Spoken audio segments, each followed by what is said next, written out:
Emika stepped into the forest and the forest stepped back.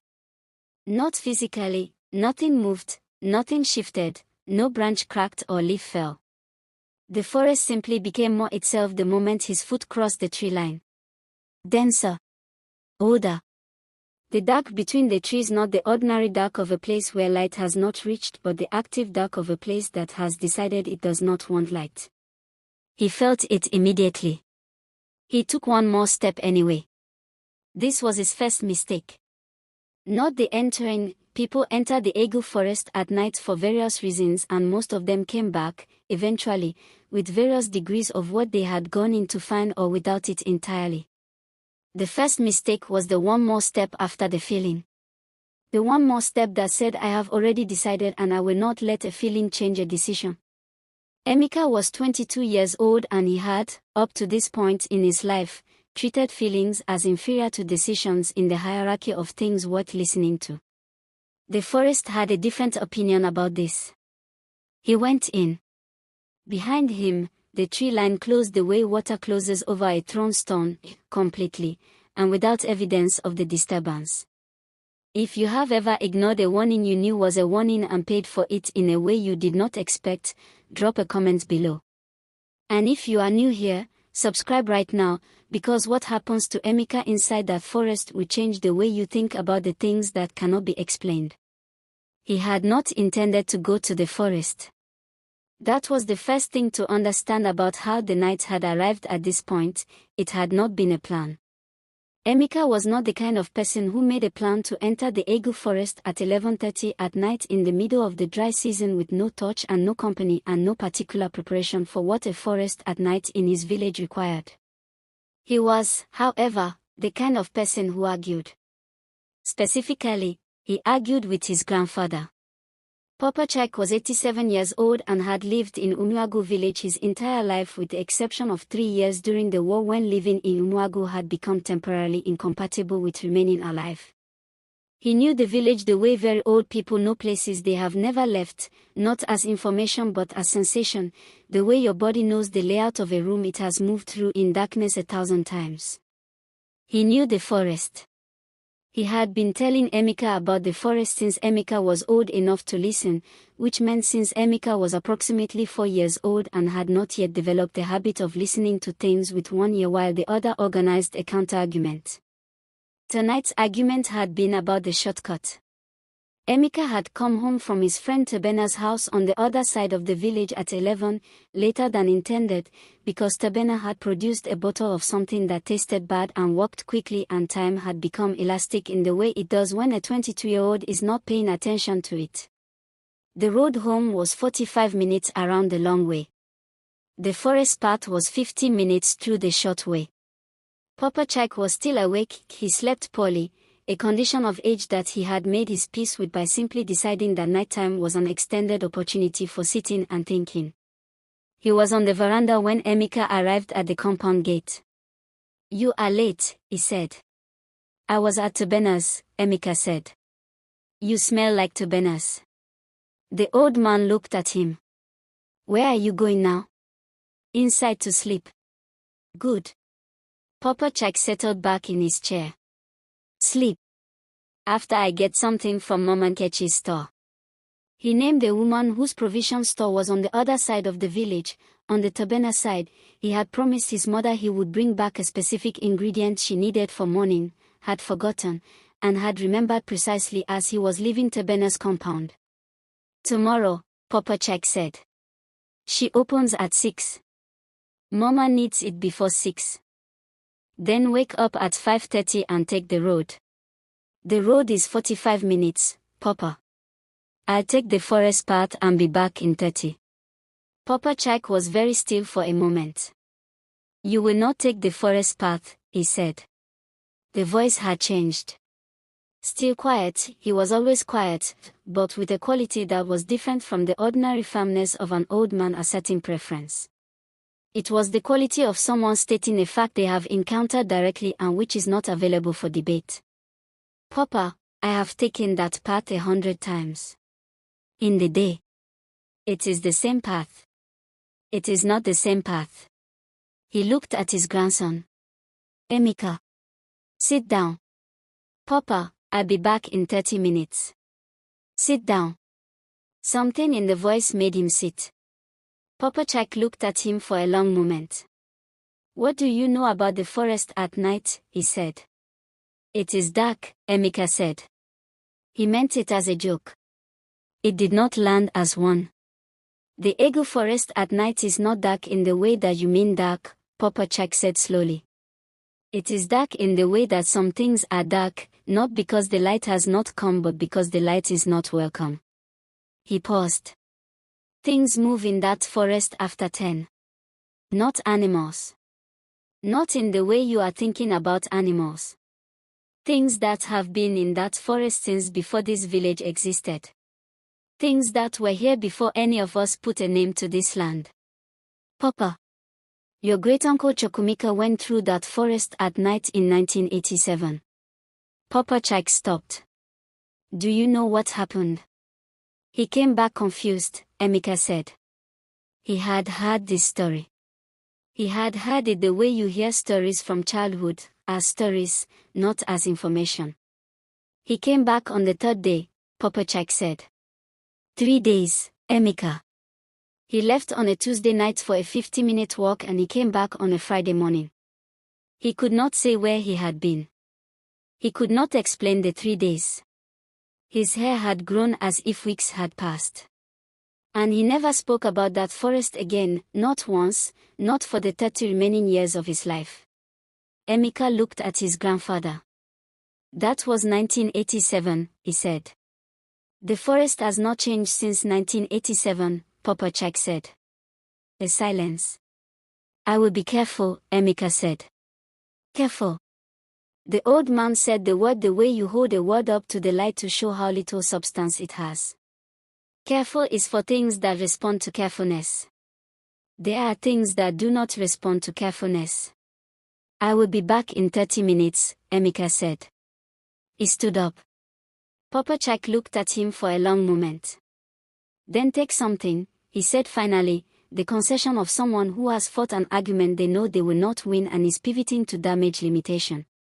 He went inside. He came back with a small cloth pouch on a cord. He held it out. What is this? Emika said. Something your grandmother made. A long time ago. He looked at it in his own hand.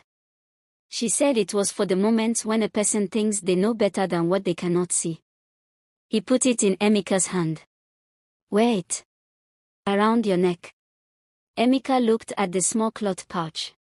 He thought about refusing it. He looked at his grandfather's face. He put it around his neck. 30 minutes, Papa Jack said. Emika went through the gate. The forest path began 300 meters from the compound, a gap between two large trees that the village had been using as an entrance for as long as anyone remembered, worn smooth at the edges by generations of feet. In the daytime it looked like what it was, a path through dense bush, navigable, familiar, functional. At 11:30 at night it looked like a question. Emika stood at the entrance and felt the thing he felt, the forest becoming more itself, the dark becoming active, and took one more step anyway. He was inside. The first thing he noticed was the quiet. Not the quiet of nothing happening but the quiet of everything pausing. The insects that should have been audible, the night insects that provided the constant background noise of outdoor evenings in Umuago, were absent. Not reduced. Absent. As if he had passed through a membrane from one acoustic environment into another. He noticed this and kept walking. The path was familiar under his feet. He had walked it in daylight often enough that his feet knew the shape of it, the slight left curve after the first large tree, the dip where the ground was lower from an old stream bed, the three roots that crossed the path in succession like stairs. His feet found these things without his eyes. He was 8 minutes in, which meant he was roughly halfway, and he was almost, beginning to revise his assessment of the night, to allow himself the particular satisfaction of having been correct that it was the same path in the dark as in the day. And then he stopped. Not because he decided to stop. Because his feet stopped. He looked down. His feet were on the path. The path was exactly as it should be, brown earth, scattered dead leaves, the particular texture of a frequently walked surface. He tried to take a step. His feet did not move. Not the paralysis of fear, he had been afraid before and knew what that was, the locked-up tightness of a body that has decided danger is present. This was different. His body was not afraid. His body was simply not responding to the instruction his mind was sending. The instruction went out. Nothing happened. He stood in the middle of the forest path at 11:30 at night and could not move his feet and tried very hard not to think about what this meant. "Okay," he said aloud. His voice sounded different in the forest. Smaller and at the same time oddly amplified, as if the forest was receiving it but not absorbing it, holding it suspended. "Okay," he said again. Because saying something twice is a way of confirming that you still exist and can still make sound. Then the light appeared. It was not a torchlight. Not a fire. Not any light he had a category for. It appeared between two trees approximately 20 meters ahead of him on the path, a light the color of something between blue and white that had no obvious source, that did not flicker, that simply was, the way a place is when you turn on a lamp except there was no lamp and no electricity and no structure to contain it. It moved. Slowly.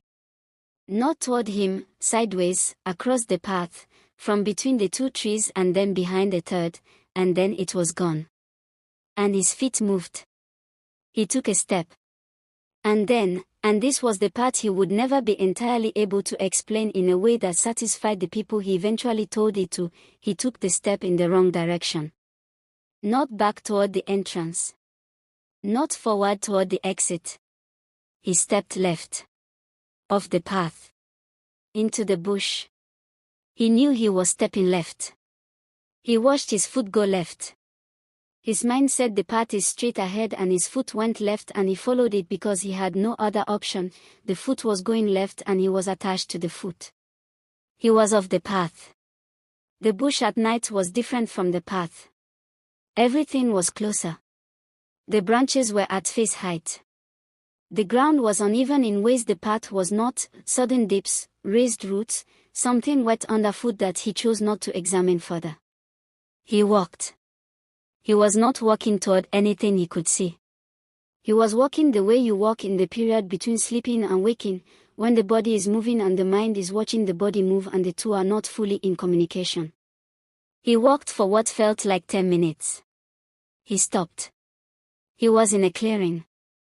Not a large clearing, perhaps 8 meters across, roughly circular, with trees around the edges that were taller than the trees he had been walking through, their tops invisible in the dark above. The ground in the clearing was different from the forest floor, smoother, with the quality of having been maintained, though he could see no evidence of maintenance. In the center of the clearing was a tree. Smaller than the surrounding trees. Old, very old, the kind of old that announces itself in the texture of bark, the specific weight of a thing that has been standing in one place for longer than most things stand. And around the base of the tree, arranged with a care that was unmistakably deliberate, were objects. Pots. Old ones, the dark clay kind that his grandmother had kept for certain specific purposes. A carved figure he did not look at directly, not from superstition, but from some instinct that looking directly was not the right approach. Something tied in cloth. Dried leaves arranged in a pattern he did not know how to read. He stood at the edge of the clearing. He did not enter it. This was the first good decision he had made since leaving the compound. He stood at the edge and he looked at the tree and the objects around its base and he felt something he had no adequate word for, not fear exactly, though fear was present. Something older than fear. Something that the body recognizes before the mind has a name for it. The recognition of being in a place where something has been for a very long time and has its own rules and is aware of your presence and is, for the moment, simply watching. He took a step backward. His feet obeyed this instruction. He took another. He did not turn his back on the clearing. He moved backward, one step at a time, until the trees at the edge of the clearing were between him and the tree and the objects, and then he turned. He had no idea which direction was the path. He stood in the dark between trees and understood, completely and without room for the arguing that had brought him here, that he did not know where he was. Not the uncertainty of someone who has lost track of familiar landmarks. The deeper uncertainty of someone who is not confident that the landmarks exist anymore in the orientation they remember. He tried to think. The path ran roughly east to west. He had entered from the east end. He had walked for 8 minutes before his feet stopped, which meant he was slightly past the center. He had then stepped left, which from his direction of travel meant he had gone south. The clearing was south of the path. So the path was north. He looked up. He could not see the sky, the canopy was too dense. He could not see stars. He could not determine north. He tried to remember what Papa Chak had told him once about navigation. The old man had said many things over many years and Emeka had listened to approximately 60% of them. He was now urgently auditing the 40% he had not listened to. He remembered one thing. He remembered Papa Chak saying, "In the forest, when you are lost, do not walk. Stand. And then listen for the water. There is always water below the ground in the Egu forest and the sound of it is very faint, but if you are still enough you will hear it and it runs east and you can follow east to the edge." He stood. He was still.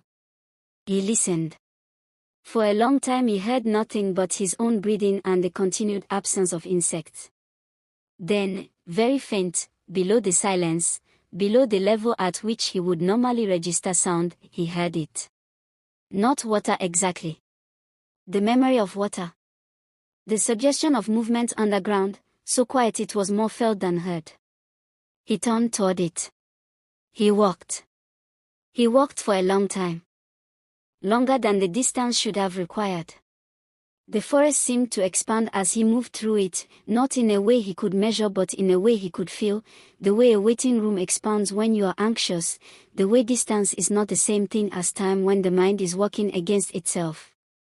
He walked and he did not think about the clearing or the light or the way his feet had turned left without his permission. He thought about the sound of water below the ground and he followed it and he walked. At some point, he could not have said when exactly, the insects returned. Not all at once. Gradually. First one, far away, then a few, then the full chorus of them, the background noise of a night that has returned to its normal operations. He exhaled. He had not known he was holding his breath. He was on the path. He did not know how he had arrived on the path. He was simply on it, the familiar packed earth, the known texture, the left curve and the dip and the 3 roots in succession. He walked the rest of the way out without looking left or right. He stepped through the tree line at the eastern end. He was out. Papa Chak was still on the veranda. Of course he was. Emeka walked to the compound gate and his grandfather looked at him from the veranda chair with the expression of someone who expected exactly this and is taking no satisfaction from having expected it. "How long?" Emeka said. 2 hours and 40 minutes, Papa Chak said. Emeka stopped. He looked at the old man. "That is not possible." "Come and sit down," Papa Chak said. He sat. "I was walking for maybe 40 minutes, Emeka said. 45 at the most." 2 hours and 40 minutes, Papa Chak repeated. "I counted." Emeka said nothing for a moment. "The path shifted," he said. He was not certain how else to describe it. "Yes," Papa Chak said. Simply. As if this was a known fact about a known place. "I found a clearing." He paused. There was a tree. And things around it. Pots and, I didn't go in. Papa Chak was very still. "You did not enter the clearing," he said. It was not quite a question. "No." "You did not touch anything." "No." The old man let out a breath. A slow breath that carried something in it, relief, but the deep kind, the kind that comes after something that could have gone very differently. The cloth pouch, he said. Emeka reached up. It was still there, around his neck. Your grandmother, Papa Chak said, knew things about that forest that I never fully understood. She made that pouch for exactly the kind of person who does not listen. He paused. The clearing you found, that is a place that is not for visitors. Not at night. Not ever, for people who do not know what they are approaching. He looked at the pouch. The fact that you stopped at the edge. That you did not go in. He stopped. What would have happened? Emeka asked. If I had gone in. Papa Chak looked at him for a long moment. Your great-uncle Chukwemeka, he said. 1987. Emeka sat with that. 3 days, he said. That is the version where you come back, Papa Chak said quietly. The compound was very still. Somewhere in the village a dog barked once and was quiet. I did not get Mama's ingredients, Emeka said. Papa Chak looked at him. Then, slowly, quietly, with the particular amusement of someone who has been afraid for 2 hours and 40 minutes and is deeply relieved to have a reason to let go of it, he laughed. No, he said. You did not. She is going to be angry. She is going to be very angry, Papa Chak agreed. Go to sleep. Wake up at 5:30 and take the road. Emeka stood up. He started toward the door. Emeka, his grandfather said. He turned. Papa Chak was looking at him with the eyes of someone who has been 87 years old in this village and has seen the particular shape that some lessons take. When something tells you to stop, he said. Stop. Emeka looked at his grandfather. Yes, Papa, he said. He went inside. He lay on his mat. He did not sleep for a long time. And when he did sleep he did not dream of the forest, which was, he understood in the morning in a way he could not fully articulate, because of the small cloth pouch still around his neck, which he did not take off for a long time after that, which he never fully explained to anyone, and which he kept in the drawer beside his bed for the rest of his life. Some places are old in a way that does not respond to the confidence of the young. Some warnings are not superstition. Some things cannot be walked through by simply deciding they are not there. Emeka went into the forest and the forest received him and showed him something at the edge of what it was willing to show, and the only reason he came back in the version of events where he came back was a small cloth pouch made by a woman who knew that some members of her family would always need something watching over them in the moments when they thought they knew better. He never took the forest path at night again. He took the long road every time. 45 minutes. Every single time. And he was never, not once, sorry about it. If this story gave you chills or reminded you of something your own elders warned you about, drop a comment below. Tell us your story, we want to hear it. Like this video so more people find it. And if you are not yet subscribed, do it now, because every week we bring you a story that goes somewhere the ordinary world does not always go. The next one is already waiting. Do not miss it.